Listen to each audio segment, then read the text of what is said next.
Өзің барсаң бара бер, келінді тастап кет. Апа, бірақ Қанат апамдікі дұрыс. Мен үйде қаламын, өзің қатарыңнан қалмай барып қайта бер.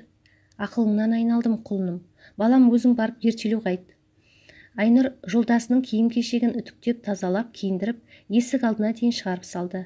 Жас жұбайлар махаббаттан масайып, көздері түйісіп тұрғанда, әлдекімнің даусынан екеуі де селт ете қалды.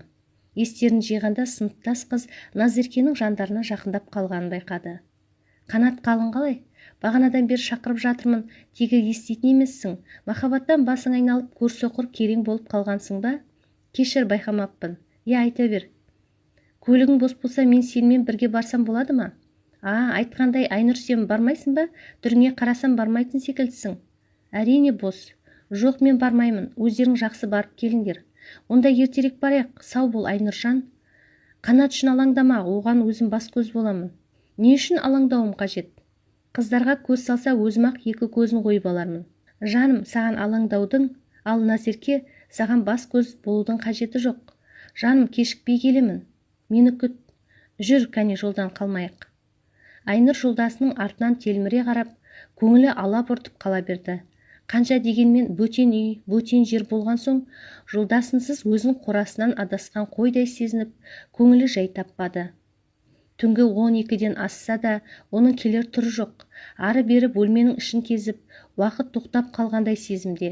Түнгі 1, әлі хабар жоқ. Алаңдап ұялы телефонына хабарласқан еді, телефоны сөндірулі. 2 болды. Жолға қарай-қарай, екі көзі 4 болып, сағат 3-тен асқанда көздерінен жас моншақтары сырғып түсе бастады. Кешікпеймін дегені ғане, таң атқалы жатыр. Ол болса әлі келмеді. Жүрген шығар, әр қызға бір қырындап, деп өкпесі қара қазандай болып отырған Айнұр, көліктің даусын естіген бойда өтірік ұйқыдағы адамның кейпіне еніп, төсекке жата кетті. Қанат ақырын ғана бөлмеге кіріп, күні бойы тірліктен шаршаған жұбайын оятып алмау үшін ақырын ғана төсегіне жайғасып ұйқыға кетті. Әйелінің шын мәнінде ұйықтамағанын ол қайдан білсін? Түнгі 3-ке дейін көз ілмей, тағатсыздана күткен, жолдасының өзіне назар аудармағаны Айнұрдың жанын одан әрі жаралай түсті. Қанат бірден қорылға басқан соң, біраз уақыт оған өкпелеп, дыбысын шығармай жылап жатты. Оңбаған, мен оны күтіп отырсам, сені күткен өзіме дауа жоқ, деп өзінен өзі бұрқылдап, өкпесін баса алмай біраз жылады. Ал оның өкпелегенінен Қанаттың еш хабары жоқ. Таңертең беті көзі ісіп кеткен келін көріп, Назым не болғанын сұрамақ болған. Бірақ ыңғайсызданып, үлкен келіні Ғазизадан сұрап білуін сұрады. Екі келін қосақтасып, түскі ас манты түйіп жатқанда, абысыны жаймен жаңа келінді сөзге тартты. Айнұржан, бір жерің ауырып тұрма, көзің ісіп кетіпті. Жоқ, ештеңе емес, бәрі жақсы. Маған қысылмай айта бер, әлде қайнымен ренжісіп қалдыңдар ма? Жоқ, жеңге, бәрі дұрыс, алаңдамаңыз.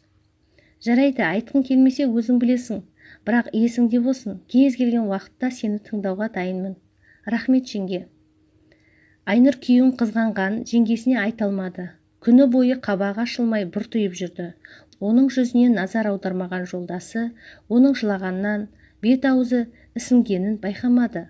Оның бұл қылығы жас келіннің көңілін одан әрі құлазыта түсті. Күн батып, күнде жарқырап тұрған аспандағы айда Айнұр секілді бұртиып, бұлттың арасынан көрінер емес. Айнала тас қараңғы. Ауылды жерде жұрт қалың ұйқыға кеш жатады. Қаладағыдай клубта емес. Әр көше басында ауыл жігіттері бас қосып, біраз шүйіркелесіп тарасады. Достары шақырған соң, Қанатта көшеге шығып, бір топ достарына қосылып қызу әңгіме өрбіді. Телефоны шырылдап еді, достары күлкі ете бастады. Не болды, төлеген? Жібегің шақырып жатыр ма? Ақбозат әкеліп берейік пе? Қойсаңдаршы, жас жұбайларда нелерің бар? Қанат, үйлендім деп бізді ұмытып кетпейтін шығарсың. Жігіттер, қойсаңдаршы, әйелі болған соң іздейді де. Жауап берсеңші, алаңдап отырған болар. Қанат намысқа тырысып, әйеліне есеп беріп жүреді екен деген өсекке ілікпеу үшін тұтқаны көтермеді. Қайта-қайта шырылдап, жолдастары келеке ете берген соң телефонын сөндіріп тастауға мәжбүр болды. Оңбаған, кешеде өшіріп қойған еді, бүгін тағы солай. Телефонын көтере алмайтындай не шаруамен айналысып жатыр екен. Мені сыйламайды, сыйласа бір ауыз жауап айтар еді. Қайда, кіммен жүр екен? Деп бүгін де көз жасын сығып алды.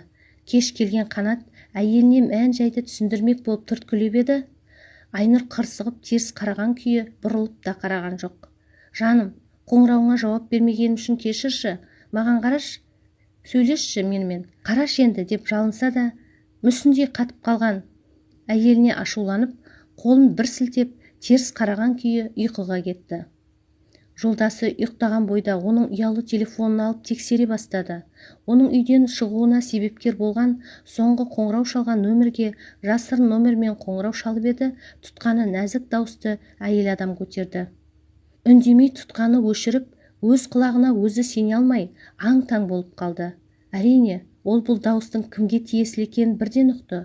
Бұл дауыс Назеркенің дауысы болатын. Өзгелер сезбеу үшін сыртқа шығып, бар даусымен еңкілдеп біршама уақыт көз жасын көл етті. Жары өзіне опасыздық жасап жүр деген ойлар санасын улап барады. Ұйқысынан оянып кеткен Қанат әйелінің қасында жоқ екенін байқады. Біршама уақыт өтсе де келмеген соң алаңдап сыртқа іздеп шықты. Еңкілдеп жылап отырған әйелін көргенде не болғанын түсіне алмай, ұйқысы шайдай ашылып жанына жетіп барды. Жаным, не болды? Неге жылайсың? Бәрі жақсы ма? Қанат, кетші, өтініш. Сені көргім келмейді. Мені, жаным-ау, мен саған не істедім? Не істедім дейсің бе? Сол сұрақты өзіңе қойып көрші. Құдайым-ай, адам құсап түсіндіресің бе, жоқ па? Сенің істеп жүргенің дұрыс па? Әлде алғашқы махаббатың екеуміздің махаббатымыздан үстем болып тұр ма? Қашан қарасаң сол Назерке. Назерке? Оның мұнда не қатысы бар? Өткенде отырысқа екеуің бірге кетіп, таң атқанда бірақ келдің. Телефоның сөндірулі болды. Ерте қайтам деген едің. Сол күні 3-ке дейін ұйықтамай сені күттім. Бір ауыз хабарласып, кеш қайтатынды ескертуіңе болар еді ғой. Келдің де ұйқыға кеттің. Мына байғұс мені күтіп жатыр-ау демедің. Сен ұйықтап жатқан соң шаршаған боларсың деп оятып алғым келмеді. Телефонымның қуаты бітіп қалған болатын. Ол жерде тек Назерке екеуміз ғана емес, 30 шақты жігіттер мен келіншектер болды. Мұның не сенің? Жарайды, оны қойш. Жаңа саған біреу қоңырау шалған соң шығып кетіп, түннің жарымында келдің. Саған қоңырау шалған ол Назерке емес пе? Жоқ, ол емес. Көрдің бе, қазір өтірік айтып тұрсың. Мен сол нөмерге хабарласқанда қалай Назерке жауап береді? Егер де ол болмаса. Я, Назеркенің телефоны екені рас, бірақ қоңырау шалған ол емес. Оның туысқан бауыры Олжас. Ол да біздің сыныптасымыз. Өзінде баланс біткен соң Назеркенің телефонымен хабарласқан болатын. Қанат әйелінің сенімсіздігі үшін ашуланып, ренжіп үйге кіріп кетті. 1-2 күн қабақ түйіп жүргенімен араны суытпай, ештеңе болмағандай қайта татуласып күлімдеп жүрді. Қанат ата-анасының қалауымен қалаға жұмысқа барудан бас тартып, ең жақын достары Алихан мен Ердос үшеуі бірігіп кәсіп ашуға кірісті. Ердостың үйінің алдында бос бастырма бар тұғын. Сол жерге қажетті аппараттарын орналастырып, пластик, есік, терезе өнімдеріне тапсырыс ала бастады. Ол кезде бұл өнімдердің енді ғана сұранысқа ие болып келе жатқан кезі. Тапсырыстары көптігі соншама, кейде күн, түн демей жұмыс істеуге тура келетін. Оның үйге келмей қалуы, кеш келуі Айнұрға ұнай қоймасы анық. Арада ұрыс-керіс көбейді. Айнұр, жетер енді, қойшы, өтінем, мен ерігіп жүрген жоқпын ғой. Сол Ердостың әйелі болып тиіп алсаңшы одан да. Сен не айтып тұрсың? Есіңнен алжасайын дедің бе? Енді сенікі дұрыс па? Күнде де түнде де сол үйдесің. Маған мүлдем уақытың жоқ. Жаным, мұның бәрі біздің болашағымыз үшін емес пе? Ертеңгі күні бұл үйде мәңгі тұрмаймыз. Үй тұрғызуымыз қажет. Өз үйіміз болсын. Ертеңгі күні Алла қаласа бала шағаларымыз ешкімнен кем болмасын деп шауып жүрген жоқпын ба?